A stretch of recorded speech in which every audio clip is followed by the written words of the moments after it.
It's all alive again at the National Stadium. Speeds. Was he held? Yes! Penalty! So often in the past, Wales have suffered because of penalties in vital matches. Gordon's there. Field, surely a handball. Penalty kick. It's a penalty kick to Scotland. Paul Bowden to take it. Oh, and he's hit the crossbar. Sensational from Hal Robson-Kanu. Bill! Gareth Bale, NBE. These home forwards are in fighting trim. John Charles again, passing to Tapscott. He shoots and it's in. Wales have opened the scoring. Great jump, free rush! Yes! 1-0! And Wales have finished with a bit of a swagger.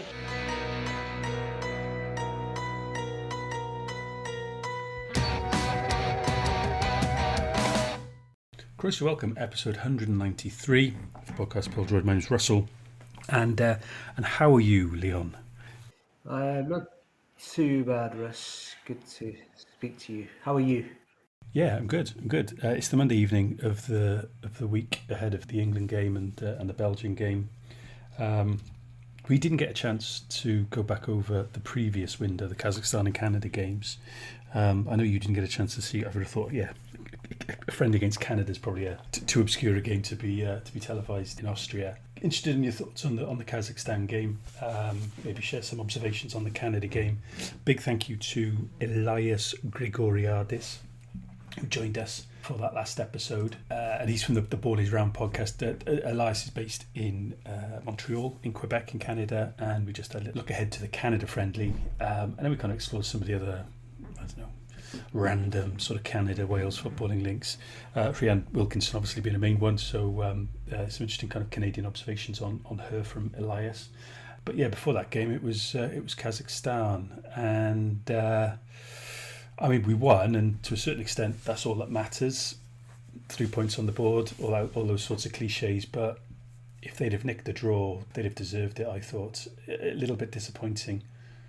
How do you see it? Yeah, I thought Dylan Lawler was really good. But I mean, maybe it says something about how disappointing the rest of the team was when you've got a teenager on debut is your best player, really. Just a bit off it, weren't we? But 3 points is the main thing. We've got the 6 points we needed off Kazakhstan. Yeah, on to the next one, really. It's not a game that'll linger long in the memory. I do think there was some slightly over the top stuff about how bad we were. I never expected that to be easy, especially the amount of travel, how far away it is. The fact that one of their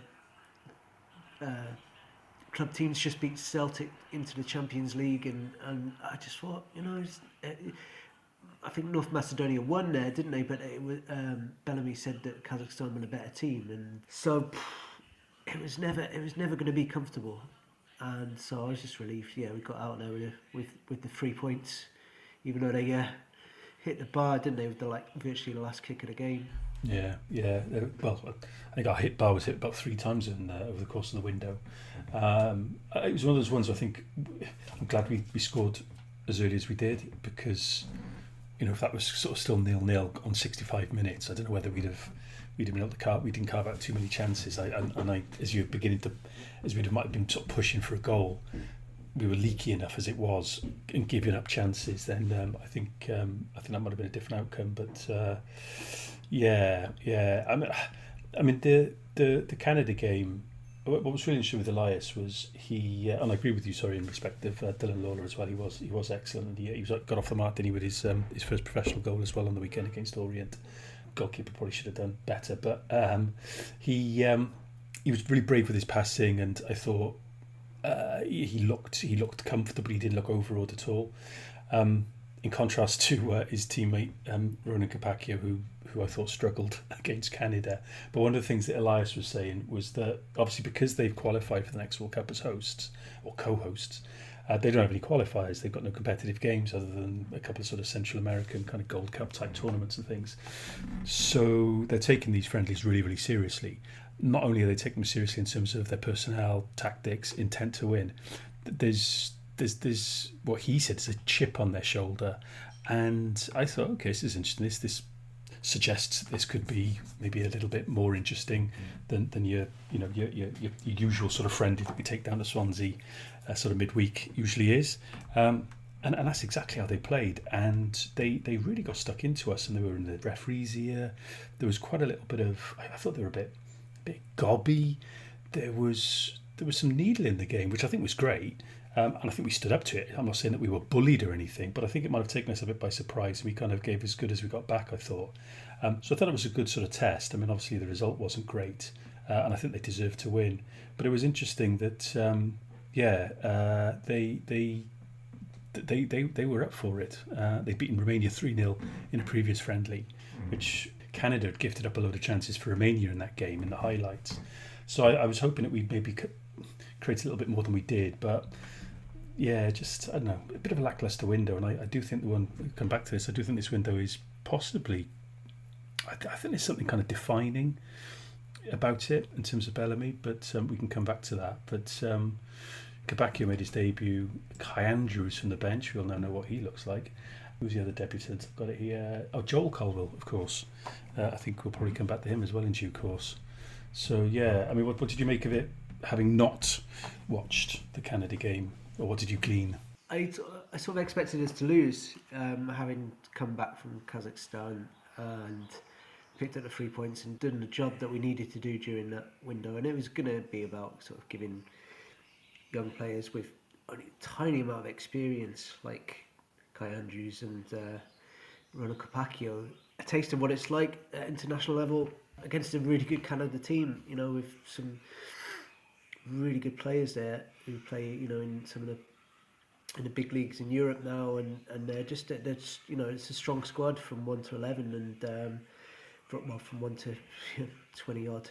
I mean, it's all right. It's okay to lose if you. I think they would have been really up for it as well, because I think they've beaten Ukraine as well, haven't they? As well as Romania. I think that's the first time they've ever beaten 3 European countries in a row. Got three wins against Europe, I think. Could be wrong there. So that could be another reason why they were a bit more up for it, because they were kind of making history. And I think, Canada is going to be the kind of country which is, I suppose, sort of maybe in the past has been sort of looked down upon by Europeans when it comes to football. So it's fine losing a friendly, as long as we see a few good things. I don't know. What were the positives, if any, from that game for you? I thought the fact that we stood up a little bit to them. There was a few antics on their part. I mean, it wasn't a big crowd. Atmosphere was a little bit flat. There's no kind of equivalent of Canton end. Barry Horns was mic'd up, which in itself generated a couple of headlines. And some dissatisfaction on the part of Craig Bellamy by all accounts. Really? Yeah. But I suppose it's seeing some of the youngsters. I thought Joel Colville did okay when he came on. We looked a little bit too open in the middle.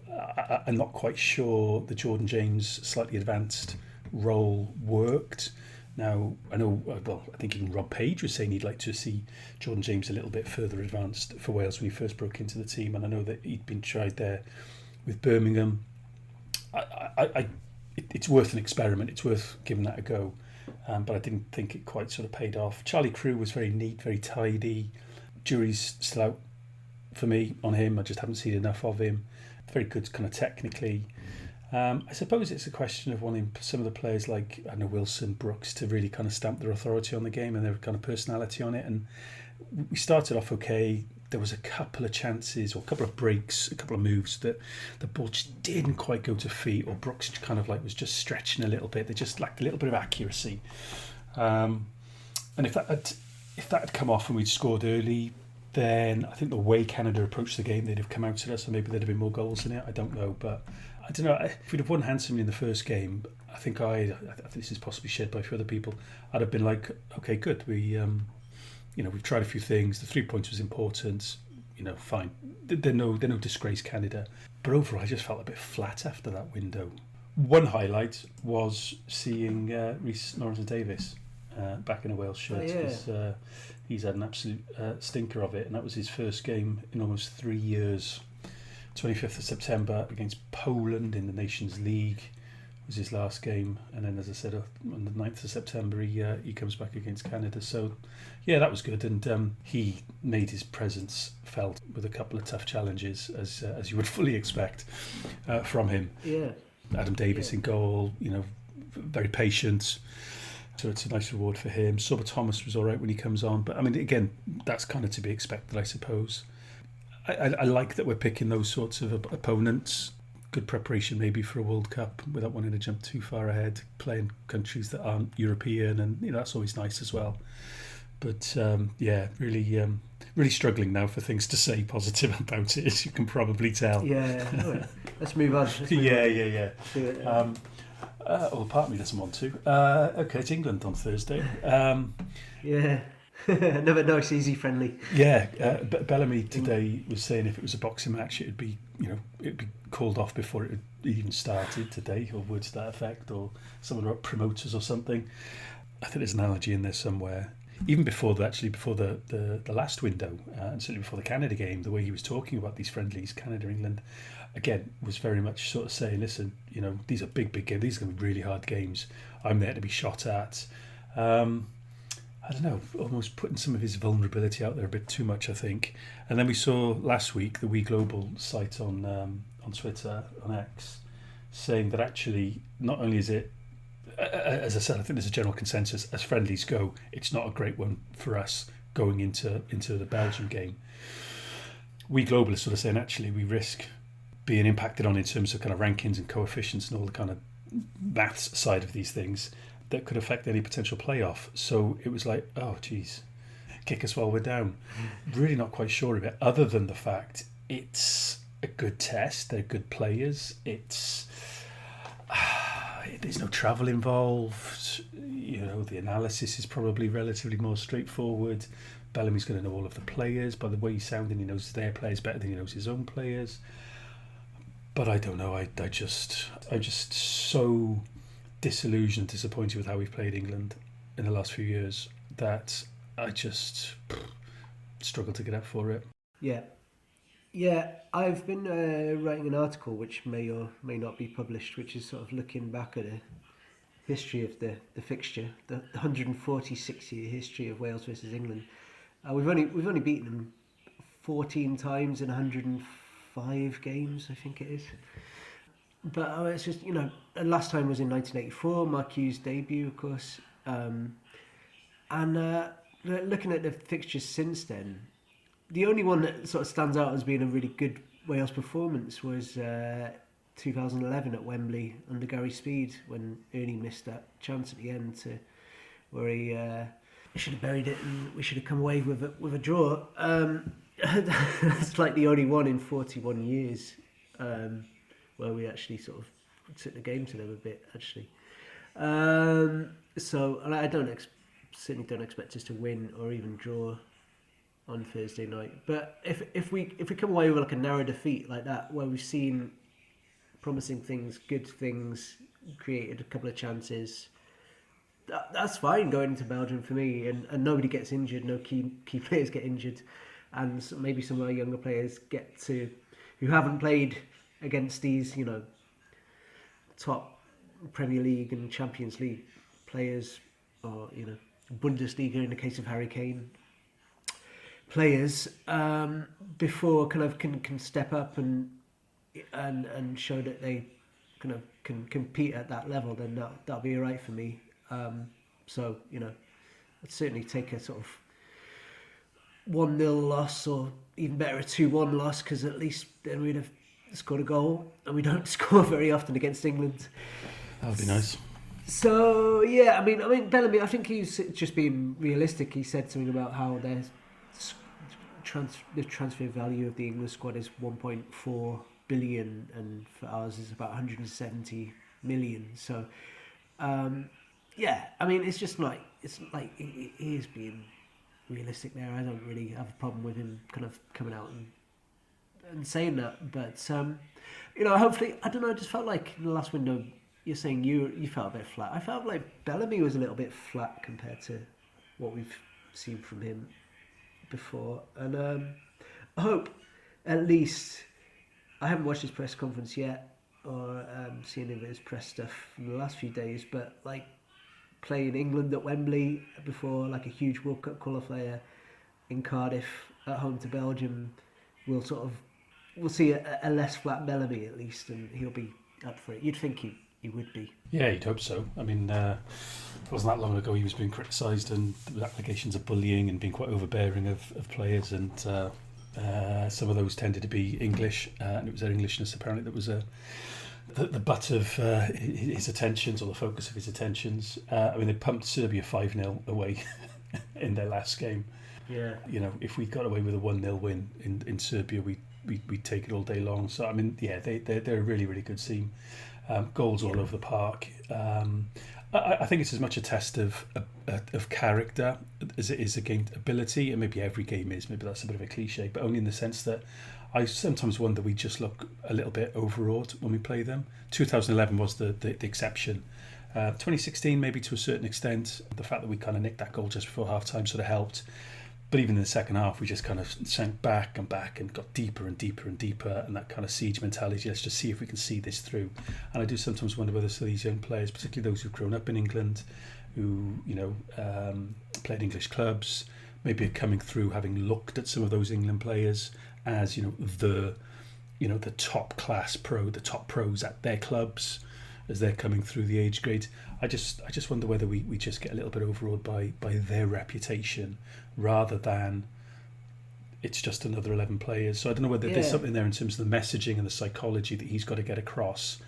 And ordinarily, the way Bellamy's been previously, I would expect him to do that quite well and to kind of go, yeah, it's just 11. Because I expect us to be... I mean, do you remember there was that interview on Sky or something where the interviewer said something along the lines of, it's little old Wales, and he was just like, no, I don't see that. I just don't see it, because that will to win, doesn't matter who the opponent is, we can win. That seems to have dissipated for this one. And maybe these very first press conferences for the week are around about trying to shift the pressure onto them. Yeah, maybe. Tuchel, by all accounts, looks like he's going to maybe experiment a little bit, judging by the players he's left out and things like that. But there's class all over that squad, even players that, 3 or 4, berths outside of a squad would probably, get into ours. So it just seems a strange, like you said, that flatness. I hadn't picked up on that in terms of the last window, but I don't know, it just seems to be a bit of a shift in character for Bellamy of late. Yeah, I don't know if it's maybe just actually losing a game in Belgium that sort of knocked him, and maybe he felt a little bit invincible before that. But I mean, I don't know. I don't know. I just got a sense that maybe just losing that match in Belgium in the last couple of minutes might have knocked his sort of confidence a little bit in what he was doing. But I mean, having said that, there's no disgrace in losing away to Belgium at all. It's I still think we should have seen it out for a 3-3 draw. But and I think it's true. We're just going to it's going to be 11 against 11 when it comes down to it on the pitch itself against England on Thursday. But I also think he said it's probably only a matter of time before England win a tournament, and probably is. I think he's sort of being honest there about how close they've come in terms of being in 2 European Championship finals, the last 2, and the fact that their junior teams have been winning tournaments left, right, and centre for the last decade. It sort of feels like they're building up to winning a tournament. They've got just so much depth, and top players playing at top clubs, not just in England but around Europe as well. So it's definitely a tough task, all right. But you know what, we've got got good players too. You know, we've got really good players and guys who are playing in the Premier League a few more than we had a few months ago with the Leeds players up there, and and someone like David Brooks as well has sort of really from the start of this season seems to have really re-established himself at Bournemouth. So, you know, it's not. I don't think, you know, our players are going to be overawed. They shouldn't be anyway. Well, they shouldn't be, but I just hope there's a little bit more life in us than there's been in some of those recent games against them. Yeah, like you said, the last time we beat them was 1984, and in all of the games since, we've just scored the one goal, and that's that Bale free kick, which Joe Hart flapped his hands at, didn't he? Yeah. Paul Robinson made a brilliant save against John Hartson in 2000 and I'm going to say 2005, what was it? 2005, I think. Yeah. It was a Kappa kit. It was one of the tight Kappa kits. I'm not good at remembering years, but I can tend to remember the kits. That's what I need to do. Yes, he did. I was right behind that, and it was a breathtaking save, to be fair. So anyway, our squad, Dan James and Aaron Ramsey Aaron Ramsey was back until he wasn't. No surprises there. Dan James is a disappointment that he's out. Joel Colwill in, Ruben Colwill, Isaac Davis called up. Looking forward to seeing Isaac Davis because I think he's been unlucky with injuries, just as he's been maybe getting on the fringes of a call-up. He's picked up sort of niggling injuries, maybe a little bit out of mind when he was over in Belgium on loan, but he was playing really, really well over there. Good to see that. Cardiff players will be coming in with some confidence, and credit where it's due. We've criticised them in the past, but there's something like 20 players across all of the age grade and the full squad from Cardiff, which is excellent, really. So credit where it's due. Down on Sloper Road. Yeah, Hugh texted earlier, 5 in the seniors, 4 in the under-21s, 2 in the under-19s, 4 in the under-18s and 5 in the under-17s. And Brian Barry Murphy's got to put out a team to play Newport County this weekend with all those players missing in the EFL Cup. I noticed he was having a bit of a moan about that, but it's sort of understandable, really, if the point of the competition is to sort of play youngsters a lot of the time. If you're the sort of supposed bigger team, if all those youngsters are away on international duty, then kind of what's the point? You know, I don't know what sort of team he's going to put out there with 20 players missing. Yeah, there's going to be a few fans hanging around outside the ground with their boots. Yeah. Just kind of angling for a call-up. It'd be like that guy who Harry Redknapp put on in a pre-season friendly when he was West Ham manager. Do you know that story? Oh, it rings a bell. Go on. West Ham when Redknapp was manager there, were playing a pre-season friendly. I think it might have been at Oxford, something like that. And it was on I'm not sure it was like at their stadium. It was maybe like a sort of very low-key kind of, you know, pre-season game in maybe like a training facility or something. I don't know, but there were people there, and then there was just like one West Ham fan who was just moaning. It was sat behind sort of Redknapp or stood behind Redknapp. He was just moaning the whole game about how shit Lee Chapman was up front for West Ham, and Redknapp gets so fed up with him just chirping in his ear the whole time. He says at half time, "Hey, can you play as well as you can talk?" And the guy goes, "Hey," he goes, "Well, if you can play as good as you can talk, you can go on. You got any boots?" And then the guy just sort of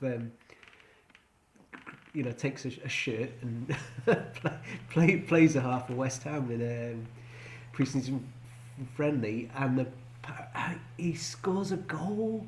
He scored a goal really near the end, but the referee disallowed it for offside, and he was just like, "Oh no, fucking way, it's offside." I don't know. It's been talked about. It's been written about a bit. It's worth looking that one up.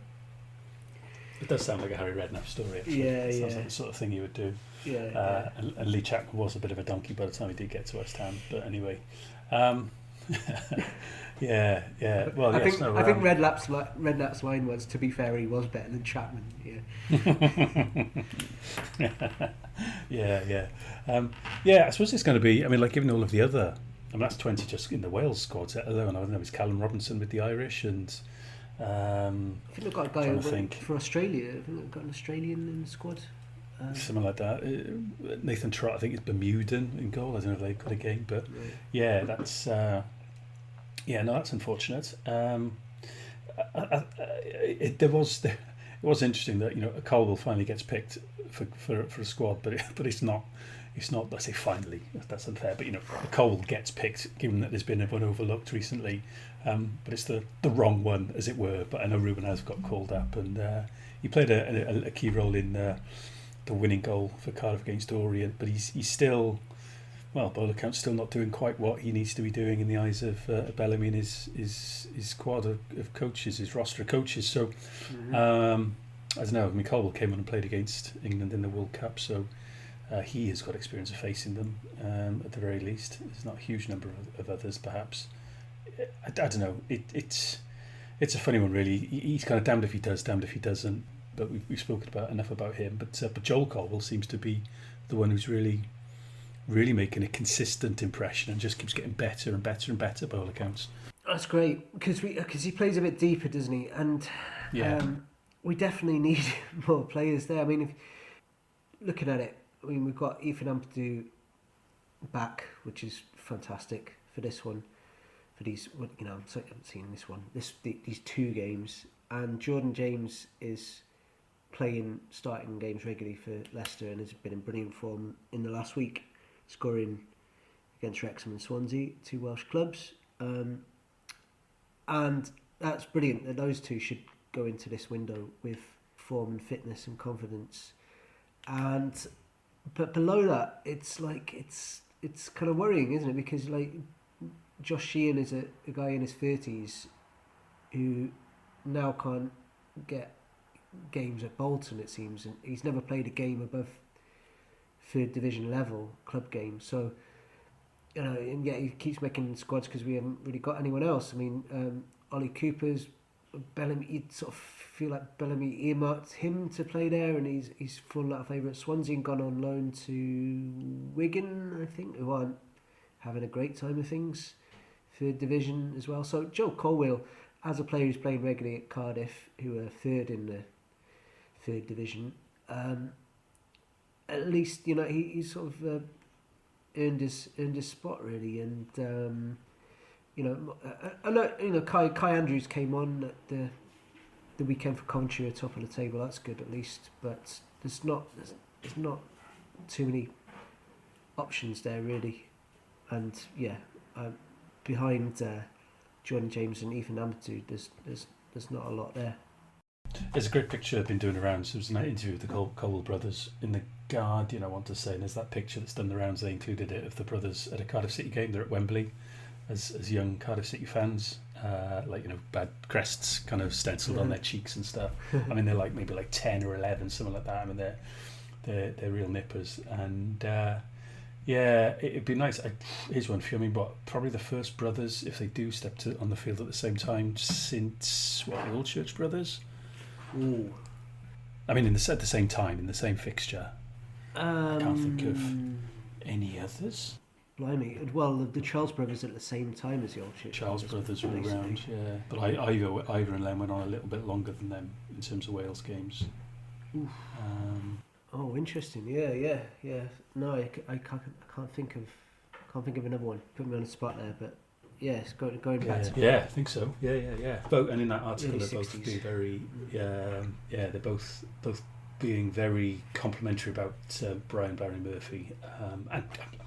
Why wouldn't they be? I don't suppose in the press, but talking about the way he's been playing, the way he's set up in the team, and what he's asking them to do as well, and how they feel that they're made, they can flourish in this system. So and talk about it being refreshing and things like that. So again, it just kind of reinforces that sense that maybe dropping down a division perhaps is just a nice little palate cleanser for the club, right? Root and branch almost, and and they obviously started the season really, really well.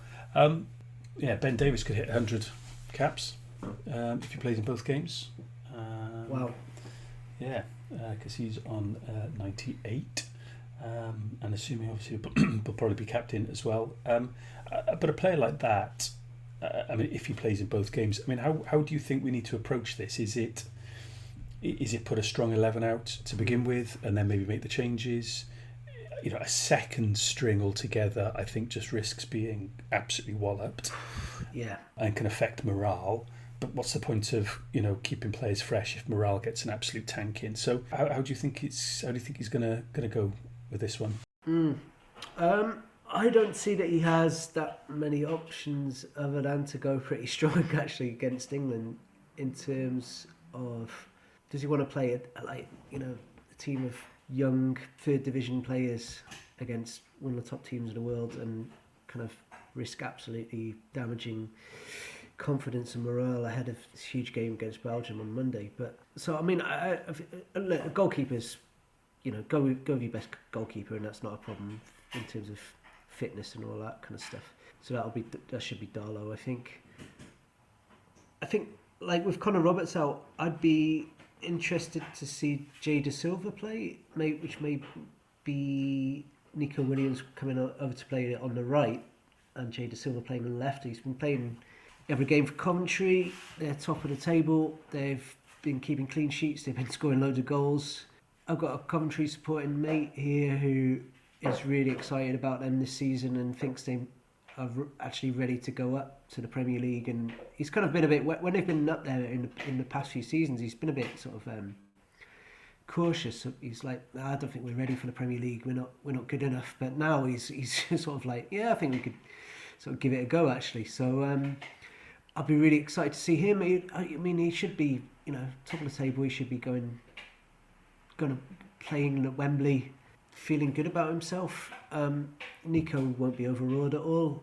And then I think you've got to play Jordan James and Ethan Ampadu because you need your best midfield out there to start with. And then, up front, I think we have the options for Bellamy to sort of at least then shift a few people around and maybe, I don't think Harry Wilson necessarily has to start, for instance, or Brennan Johnson has to start. Although he hasn't been playing quite as much for Spurs recently, so maybe he could do with a start. Or Sorba Thomas necessarily has to start because he's very much become a first choice player in the Bellamy. So I think in terms of up front, there are players he can sort of play with, options he can sort of play with in terms of who he goes with that front four. But I just don't think you can go with anything other than your strongest defence and sort of central midfield when you're up against such a good team away from home, quite frankly. Yeah, no, I think I agree. Try and stay in the game, still be in the game 70, 75 minutes, send on, I don't know, Lewis Kumas or somebody like that to go and nick it and make himself a hero. I don't know. I'm going up and heading up and back in the car, and be a late one as well. It's 8 o'clock kickoff as well, which is nuts. That's unnecessarily late. Yeah, just struggling to find anything redeeming about this fixture at all. Actually, even the kickoff time has annoyed me, and there's probably roadworks and all the rest of it. Maybe we're going to win after all this pessimism. Maybe we're actually going to beat England for the first time in 41 years, and they're all like, well, of course, and it improves our coefficient, and we'll be top seeds for the playoffs or whatever. And I don't know. Maybe. Although you did say earlier you fully expect us not to even draw. I imagine though that Thomas Tuchel's going to want to ring the changes as well. I can't see him. I think he's going to be. It's going to be a fairly unfamiliar starting 11. He's going to ring a load of changes. Whether that plays into our hands a little bit in terms of, the number of changes that we make doesn't affect maybe the rhythm as it might do with them. I'm clutching at straws here. But hopefully there's some players there that want to go out and just, if they're playing against players they've obviously played alongside at a club level and things like that. So they used to say about the British Championship, wasn't it, back in the day, that, it's an opportunity to get one over your teammates and bragging rights and things like that. I'm not sure necessarily that is still to the same extent, but I'm sure it hasn't disappeared altogether either. That said, I don't know, Mark Harris isn't going to be finding any Oxford teammates in the England team, or Josh Sheehan, or Josh Sheehan, yeah, or even Keith Moore or Nathan Broadhead, for example. But so I don't know, maybe it's Harryville. Are there even any Fulham or Bournemouth players in the England team? Well, Bournemouth are fourth in the table, aren't they? Yeah. And they've started well. And Brooks, it's great that Brooks is kind of part and parcel of that. He's been kind of core to it as well, which I think is nice. And and Spurs have started well as well. So there's definitely some players who should be coming into it confident in how their club's season have started and their role in that. It's up to Bellamy then to maybe translate that confidence into something that can be imported into our kind of culture and into how we're going to approach the game and things like that. Always a bit difficult to look into the second game when you've got a game before that, but it's a massive game, isn't it? Next week against Belgium, nothing less than 3 points will do. Yeah, absolutely, and even then it might not be enough because you don't really expect Belgium to drop points. I mean, having said that, it puts pressure on them. If we can beat them, we're not going to. I don't think we're going to beat them on goal difference. So we really kind of need to beat them and hope that they kind of drop points to get away to Kazakhstan and against North Macedonia, who are still in it as well. Obviously, it's they're top of the group, I think, as we talk. So if we can get it, so it's down to that last evening in November, where if we can beat North Macedonia at home, we'd have a chance of getting straight through to the World Cup. Then that'd be fantastic. But yeah, we need to beat Belgium, which is a lot easier said than done. It's one that the players should be looking forward to. Having competed away in Belgium and kind of thrown away the chance of a draw, having been 3-0 down, I think sort of a chance to sort of atone for that in some ways. And in Cardiff, we have an excellent record against them, and we have good players who caused some problems a few when we played them a few weeks ago. So I mean, it's not. I feel more confident about getting some sort of result against Belgium than I do against England. That's for sure.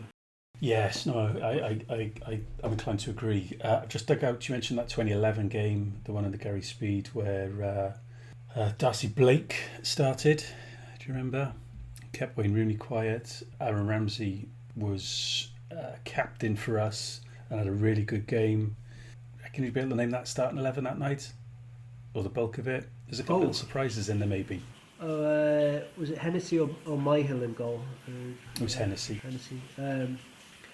So Darcy Blake and Ashley Williams. Who would the fullbacks have been? Neil Taylor? It was, Chris yeah, Gunter. just his 6th cap. Yeah, his 32nd cap. 2011, so it's pre-James Chester. I think Speed went with back 4 normally, so we're talking midfield now. That would be Ramsey and Ledley and Joe Allen or Jack Collison. Joe Allen.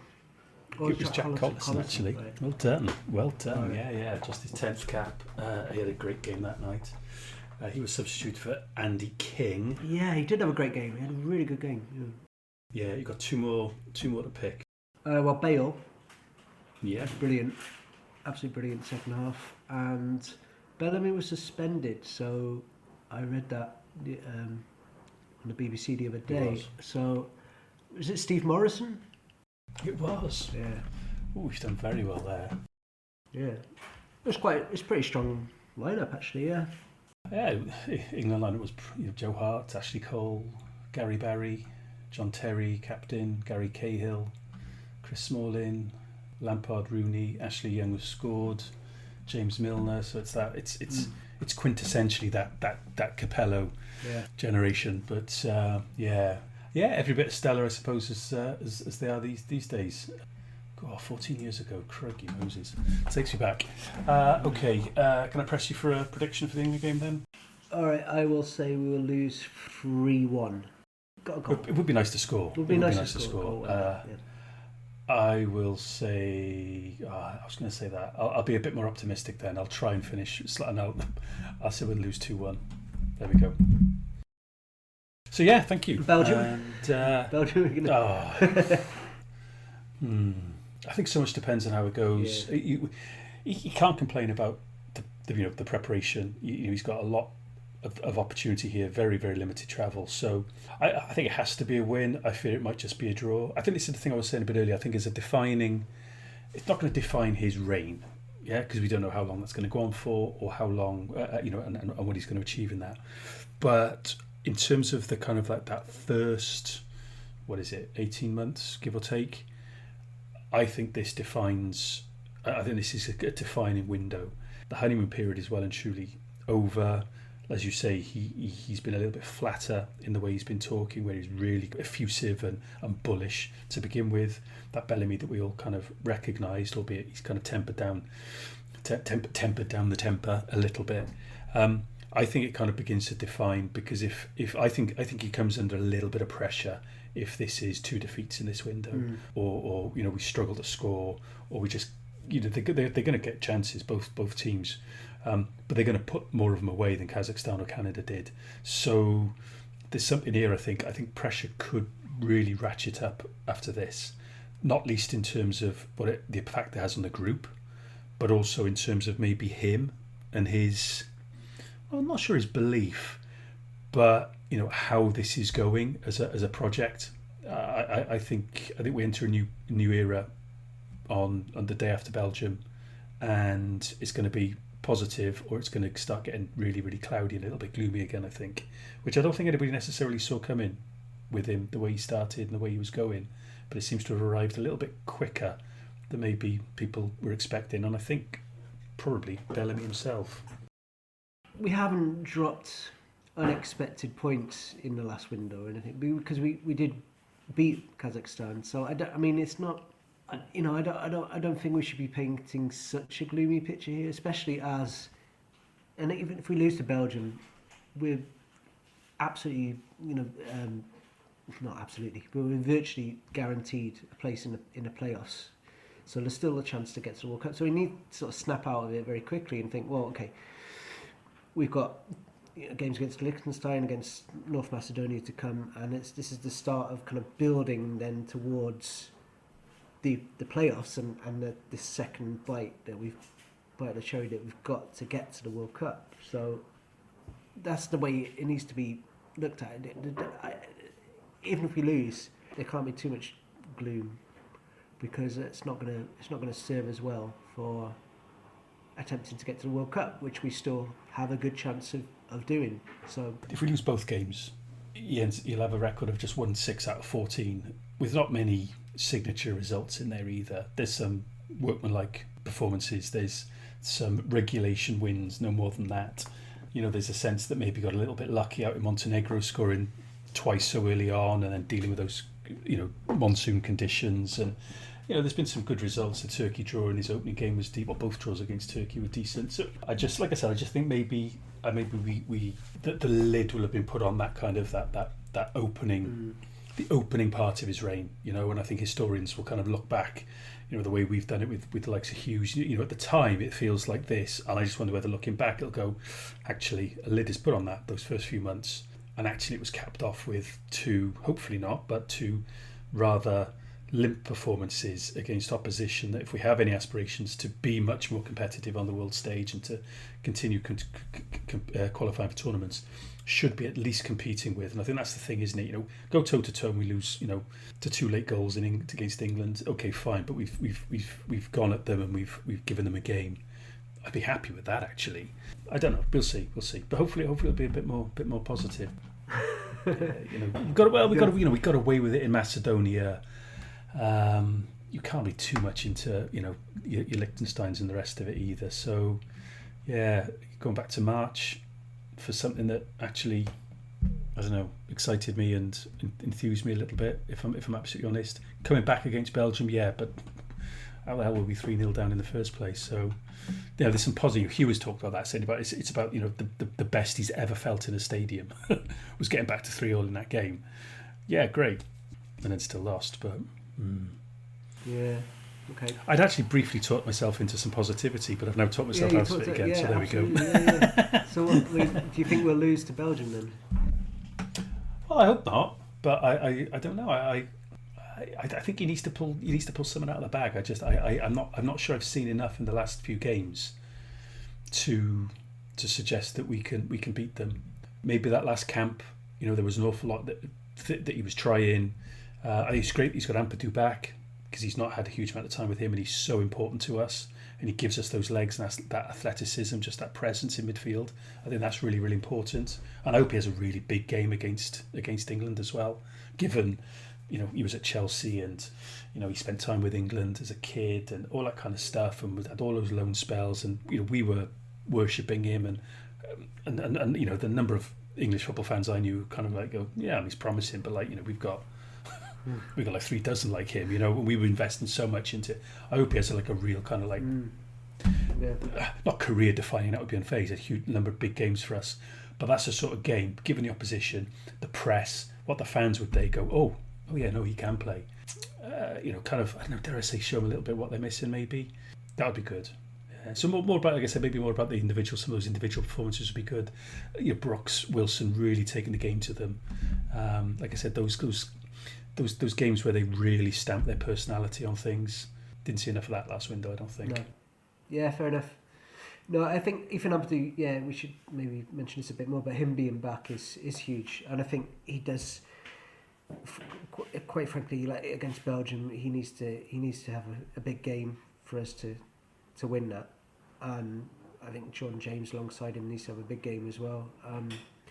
But yeah, I mean, he's capable of it. He's talented enough to do that. To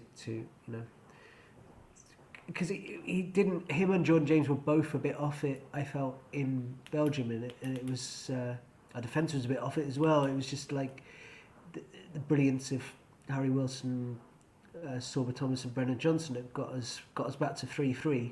Some of their interplay up front was just an absolute joy. But we just always looked shaky in the midfield and defence, I felt, in the whole game. Even when we got back to 3-3, I didn't feel like, oh, we're going to go on and win this now. It just felt like this could be anything. So yeah, those two, if they were a big game, we can beat Belgium. I think if those two can have a big game in the midfield, allied to our forwards really showing what they can do, a la away in Belgium, and our defence can keep it tight, keep it organised, we've got a chance, of nicking a 1-0. I think maybe a 2-1. Yeah, he had a booking, didn't he, early on in the Belgian game, and I just wonder whether that might have just taken the edge off his game a little bit. I don't know, but he'd also had a lot of injuries, niggling injuries at most of the season, didn't he? He was in and out, and he missed games for us. So, yeah. Anything else to say on it all? You're not going to make a score prediction, then? Oh right, sorry. Yeah, you did ask me. You don't have to.